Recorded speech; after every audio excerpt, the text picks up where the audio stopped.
मूसा गॾु शामिल थी वञो। हाणे जॾहिं उन अमल में तव्हां शामिल थी वेंदा आहिया त तव्हां उन औलिया वला खौफुन अलैहिम वला यहज़नून तव्हां उन आयत ते सूफियानी रूहानी जमायतनि जमने गुलामाने कलंदर जे तरफ़ां हज़रत अम्मा नूर जहां अल मारूफ ॾाढी बीबी मिठी रहमतुल्लाह जे माहवारा महफ़िल कसरत दुरूद पाक खानकाने आशाने कलंदरी बुस्तान कुनरी में अक़ीदत ऐं एहतराम सां मिनक़द कई वई, जंहिंमें कुनरी समेत आसपास जे इलाइक़नि मां वॾी तइदाद में माण्हुनि शिरकत कई। महफ़िल में नातख़्वाननि पिणु नातख़्वानी कई। उन मौक़े ते सैयद ग़ुलाम हैदर शाह कलंदरी ख़िताब कंदे चयो त दोस्तो, ही जमायत पंहिंजे महबूब करीम सल्लल्लाहु अलैहि वसल्लम सां मुहबत करण वारनि जी जमायत आहे।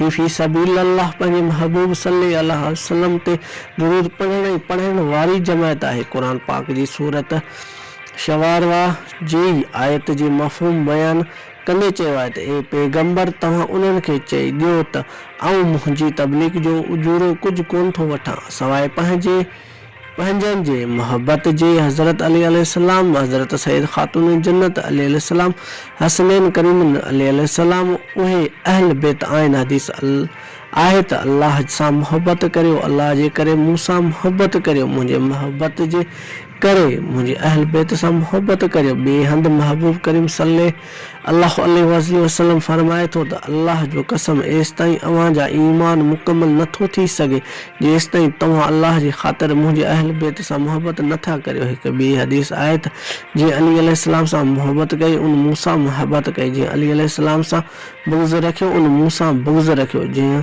हसन अलैहिस्सलाम ऐं हुसैन अलैहिस्सलाम सां मोहब्बत कई उन मूं सां मोहब्बत कई, जंहिं उन्हनि सां बुग़्ज़ रखियो उन्हनि मूं सां बुग़्ज़ रखियो। दोस्तो, ॾिसो एॾो उन्हनि जो मक़ाम त पोइ असां जहिड़ा फ़क़ीर उन्हनि जे दर्जे हाज़िरी छो न भरिन, जंहिंसां अल्लाह पाक मोहब्बत करे उन जो महबूब करीम सल्लल्लाहु अलैहि वसल्लम मोहब्बत करे। सो दोस्तो, अचो त महबूब सल्लल्लाहु अलैहि वसल्लम जे बच्चनि जो दामन झलियूं, उन्हनि सां मोहब्बत करियूं। जॾहिं त किरोड़े दुरूद पाक जा तोहफ़ा महबूब करीम सल्लल्लाहु अलैहि वसल्लम जी बारगाह अक़दस में पेश करे आलम इस्लाम मुल्क पाकिस्तान ऐं सिंधड़ी सुहानी लाइ ख़ुसूसी दुआऊं पिणु घुरियूं वयूं। आख़िर में आयल सभिनी माण्हुनि खे लंगर